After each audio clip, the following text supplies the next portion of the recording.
Hey everybody, welcome to the morning market briefing. It's Monday, January 12th, 2026. Hope you're doing well out there. Quick programming note, no call next Monday. Markets are closed.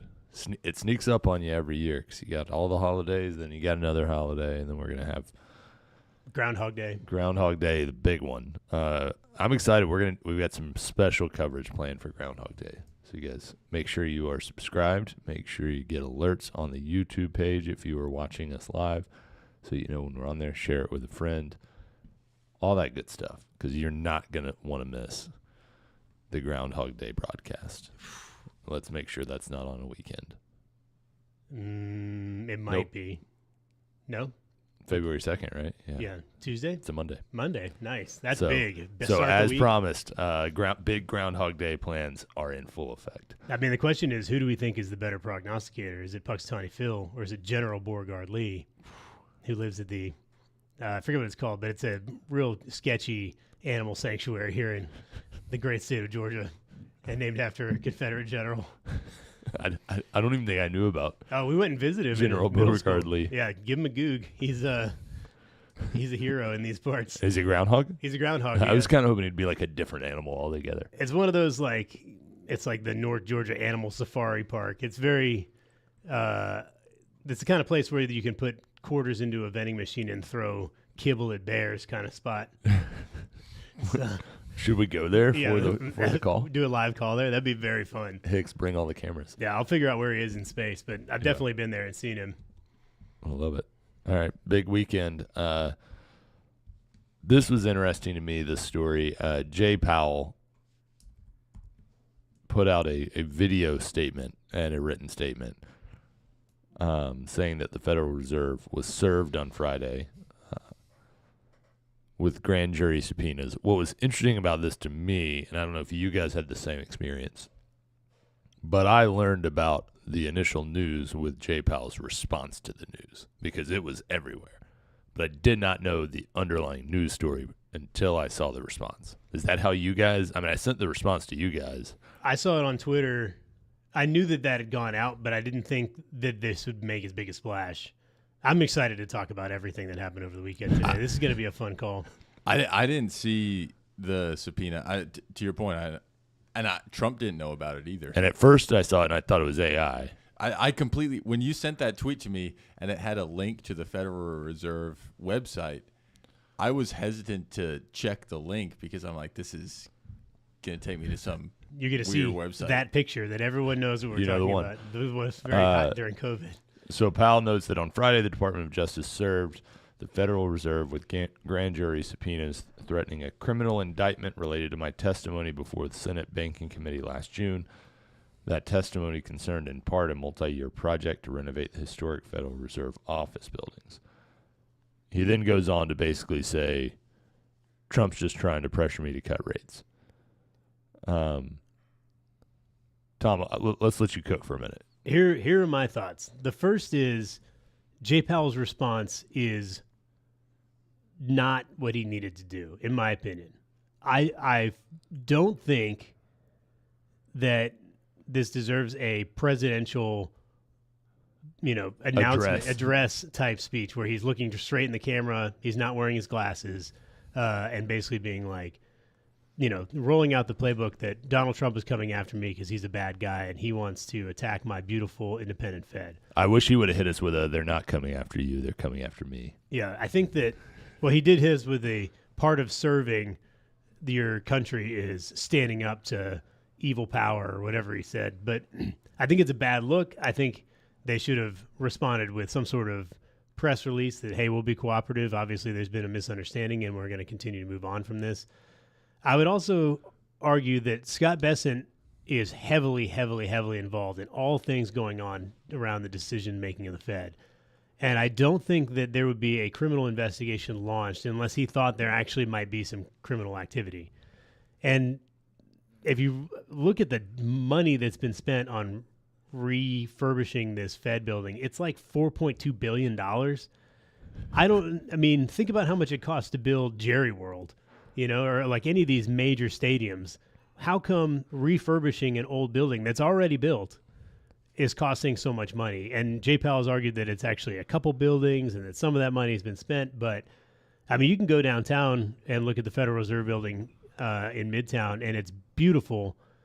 But I don't think it would cost $4 billion to refurbish that building. And it was built, I don't know, sometime in the mid-2000s because that used to be a crumbly parking lot where they did Music Midtown. Yeah. And the third piece, I think, is the Fed has made a number of missteps based on their independence. And a lot of that has just been, I mean, we've seen some of the ding-dongs that have had opinions on the Fed and really had no opinion. They're filling a seat. They're going along with whatever Jay Powell thinks. And Jay Powell has been demonstrably wrong on multiple occasions. He should have raised rates when inflation got to 9%. He waited 6 months, and guess what? Inflation got real sticky. They kept printing money into the abyss, and that caused inflation to run rampant. And they didn't do anything to try and fix that for 6-7 months after it was obvious that that's what needed to be done.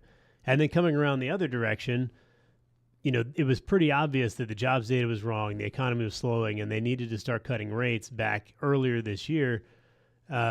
And Jay Powell dug in and said the jobs data is beautiful, clean, the best data there possibly could be. And then smash cut to 7-8 months later. And in the most previous meeting, he said, hey, you know, we realized that not only is jobs data bad, but the jobs data we're getting now might still be bad. And so how independent do we need to let this guy be? Because he's made a lot of errors and caused a lot of damage. I mean, you could argue that the blow-off top in 2021 could have been completely avoided by him raising rates in the summer of 2021. And then we wouldn't have had the massive destructive pullback of 2022 because we never would have had the run up. We might have been flat for a year, and that feels a lot better than being up a lot and then getting absolutely blasted. And I think a lot of that can be pinned directly on Jay Powell. And there's been this media rally where it's like, man, he crushed it. He raised rates and we got inflation under control and the market came back. It's like, well, it didn't have to go away in the first place because he was asleep at the wheel because he was so independent. So I think that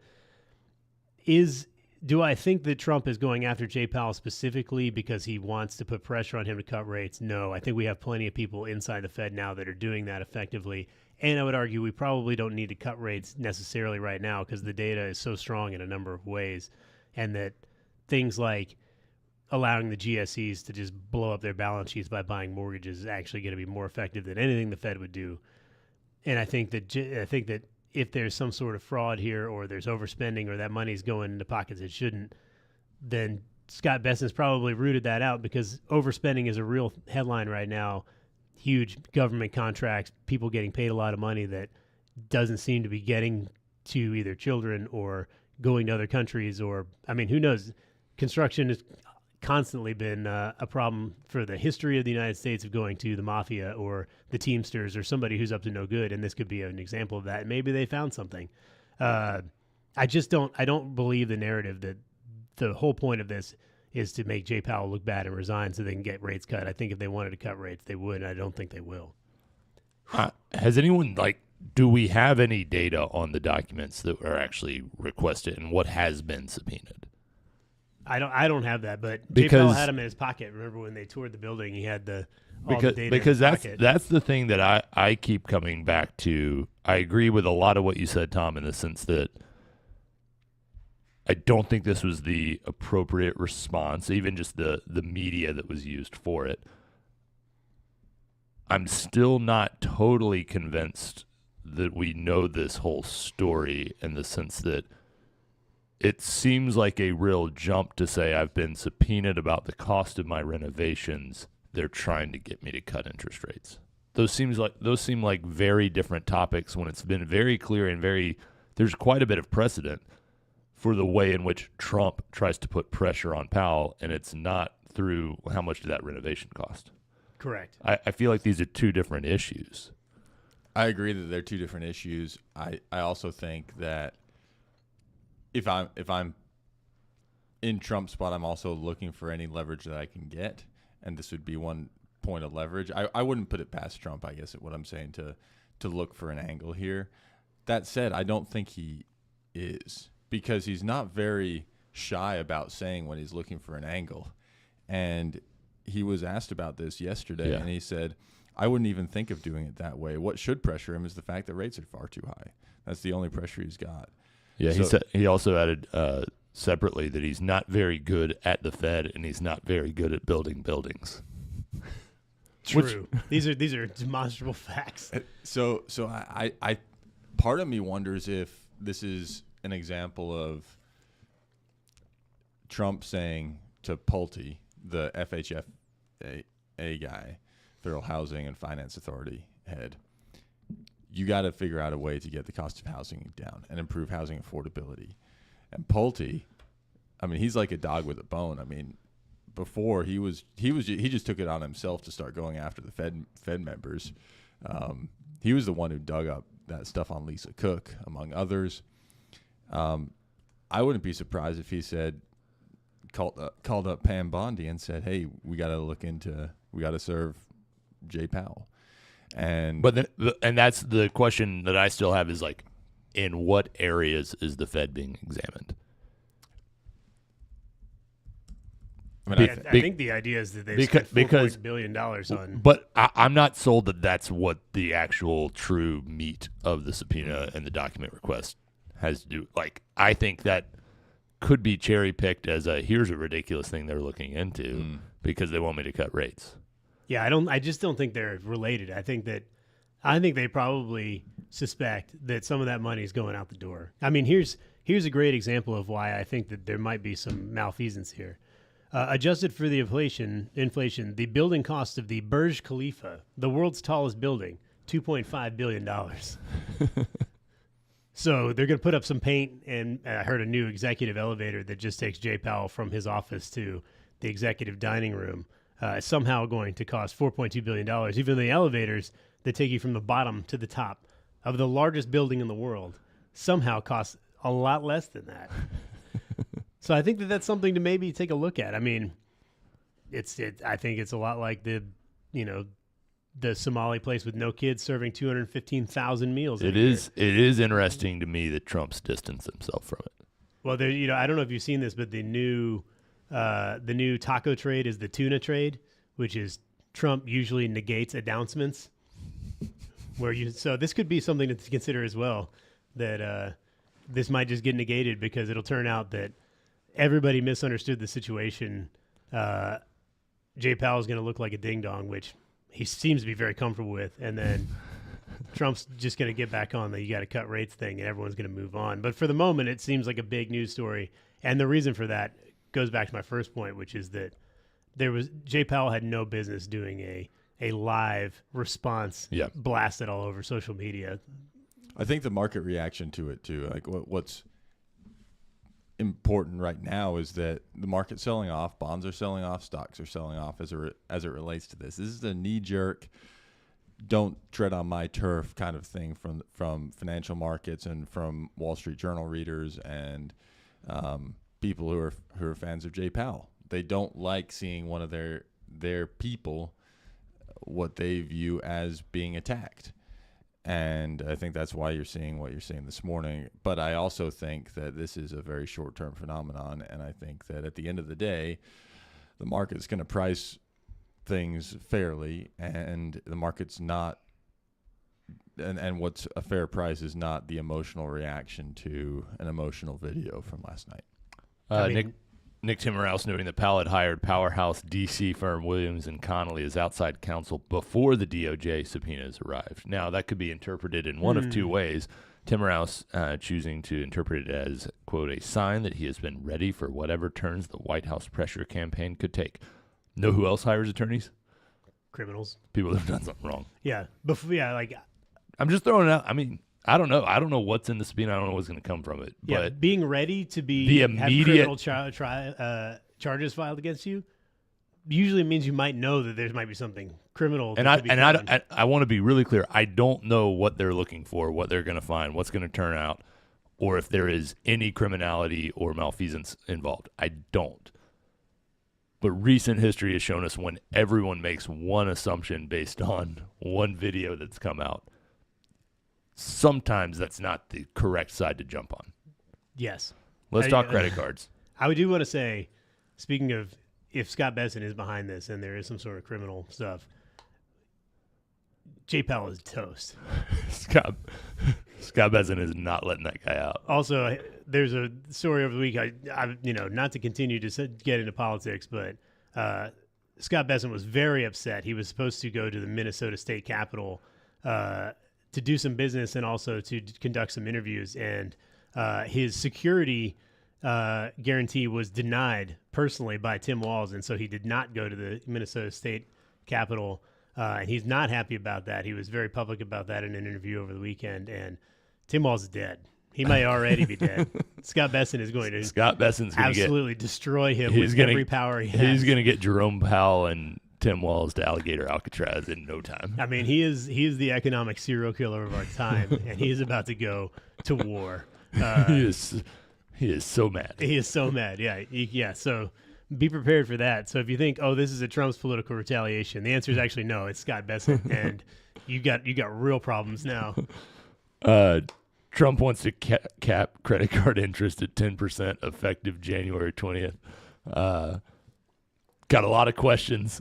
This seems impossible to do. It's really challenging to do. I mean, the average, I think we have a chart on it, of credit card interest is about 25% for people who have credit card loans. I think it's a couple things worth noting. Number one, I don't know how the executive has any authority to do this. There's only one way to find out. Number two, this would only be for 1 year.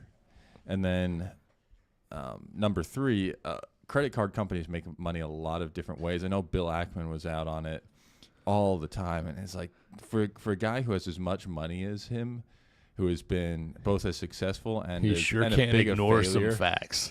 I mean, he just keeps saying that this is, the reason that you can get rewards from your credit cards is because other people have to pay 25% interest on their loans. It's like, no, the reason that you get rewards is because every time you swipe a card, the merchant is paying 2.5%. This is why when you have a 3% credit card fee sometimes on large purchases, because that's the money. It's called a swipe fee. It's called the discount rate. Or why you can't do. Some places have minimums on their credit card. Yep. I mean, American Express makes. Shout out Daily Bread. Yeah, American Express makes money three ways. For example, they make money on the net interest income, which is what this is being contemplated here. They make money on the swipe fees, which we just discussed, and they also make money, by the way, every year where you have to renew your credit card. And so those three, it's the three-legged stool of American Express's income. Now, there are different credit card companies that make money that is skewed one way or the other. So, for example, with like a Capital One card, you have lower fees. They higher also interest. have higher interest, and then they take lower swipe fees because they have less of a mode. And so those companies are going to get hit a little bit more. J.P. Morgan, interestingly, also is one of those. Citigroup is one of those. So you'll see some of these companies get hit if this were to take place, but it's not the end of a lot of these credit card companies. Certainly, even if it went to 10%, and there are other ways to do these things. And the last point that I just wanted to make is. They talked about credit card companies need to get compensated for the risk that they're taking. 25% is pretty extreme. And not seeing many bonds with that. No. They're saying that if you go down to 10%, you're going to get fewer. You're not going to have any credit. Credit card companies just aren't going to extend you credit. And I think that that's probably pretty extreme. I mean, even payday lenders are not really charging a ton more than the 25%. And default rates aren't 25%. If you had 25% of your credit card users defaulting, then you'd need that to cover to get break even. So then it would be, call it 30, but the numbers are much lower. And honestly, the reason they never default is because you just make those minimum payments and they charge you that interest forever. Mm-hmm. I mean, credit cards are insidious, and I would argue that the interest rate really isn't the problem with credit cards. If you have lots of credit card debt, your problem is that you're spending too much money. Mm-hmm. And you're paying for things over and over and over again. You pay, you buy a $500 TV, but it costs you $4,000 because you never pay it off. I mean, that's the insidious thing. Eli Lilly looking at purchasing Abivax. for $17.5 billion. This would be one of the biggest acquisitions that Eli Lilly has made for one drug that I can remember. They've bought Loxo Oncology at one point for a lot of money, but that was a platform, an oncology platform. So this would definitely be different for Eli Lilly than what they've done in the past. It would be something more akin to something that Johnson & Johnson would do, or Pfizer or Merck. So as an Eli Lilly shareholder, I'm a little bit circumspect about this potential acquisition, $17.5 billion for an ulcerative colitis drug. That said, the latest big ulcerative colitis drug was Stelara, and that's just come off patent. It's a Johnson & Johnson drug, and it peaked out at around $10 billion in annual sales. So by all accounts and purposes, this is a very successful drug candidate that we should know more about the phase 3 trial this summer. And so if Eli Lilly can pull this off and actually have a big blockbuster on their hands here, it would actually be a smart move, but it is different than what they've done in the past. It's a lot of money to spend, but as they want to diversify out of just obesity, I think this makes sense from that standpoint. But it's definitely a high bar for them to realize a return on this investment. Continued developments geopolitically speaking. In Venezuela, we did have the big oil meeting at the end of the week last week. ExxonMobil CEO Darren Woods expressing some concerns about the viability and how much they were going to need to de-risk this. And Trump basically saying, then get out of the group, bud. You're out. And in Iran, things continuing to, I guess, escalate's the right word. A lot of speculation on X and elsewhere about the potential U.S. military involvement. What do you guys see coming down the pipe? I think that direct U.S. military involvement is unlikely. 4 options have been suggested. First is boosting anti-government sources and online. So right now, Iran shut down the internet, and so Trump's talking to Elon Musk about getting Starlink in there. So that people can have access to the internet.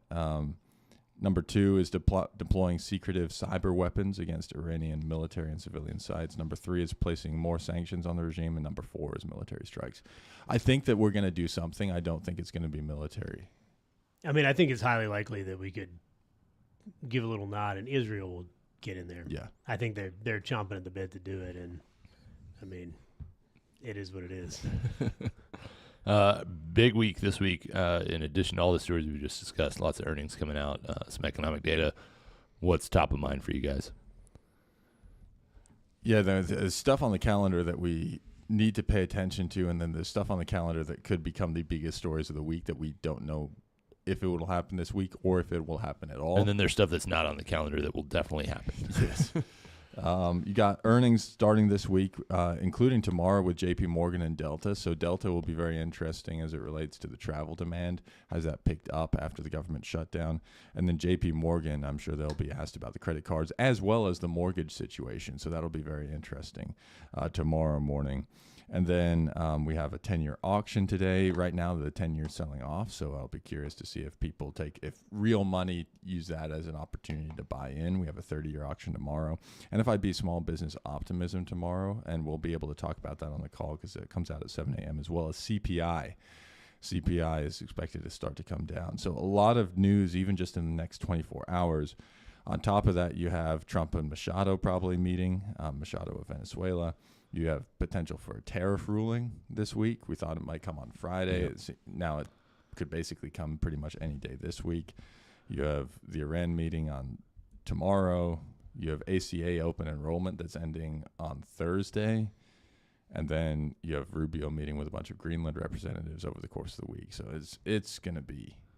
I mean, CPI and PPI are going to be big. Yeah. The 30-year auction, I think, might even be bigger, which I think is Wednesday? Tuesday, I think. Yeah. And then, I mean, I'm really going to be on the edge of my seat to see if Trump makes Machado wear a suit. Because you're going to have to get him a suit. Because obviously Zelensky got a lot of flack for not wearing a suit. We'll see what happens. And he's probably going to be in a jumpsuit, if I had to guess. I will say, speaking of Zelensky, this is a big tangent, but documentary recommendation. There's a fascinating documentary that I watched over the weekend called 2,000 Meters to Andreevka, and it's all body cam footage of basically the 2023 counteroffensive where the Ukrainians are trying to take a city called Andreevka, and the only way they can get to it is basically a 50 meter by 2,000 meter forest, and on either side there are minefields, and it is super dark, but it's all, I mean, it's like GoPro footage of these guys running through the forest fighting the Russians, and it is dark and heavy and really interesting to watch. And I would say we got to get this thing wrapped up. It's pretty brutal for both sides, but I mean, you get the Ukrainians' perspective, but man, you should watch it. It'll make you think, why are we doing this? So maybe we should have used every off-ramp we had in 21, 22, 23, but it's still going. So food for thought. There we go. All right. We'll wrap it up there. We'll be back tomorrow. Y'all have a great day. Talk to you soon.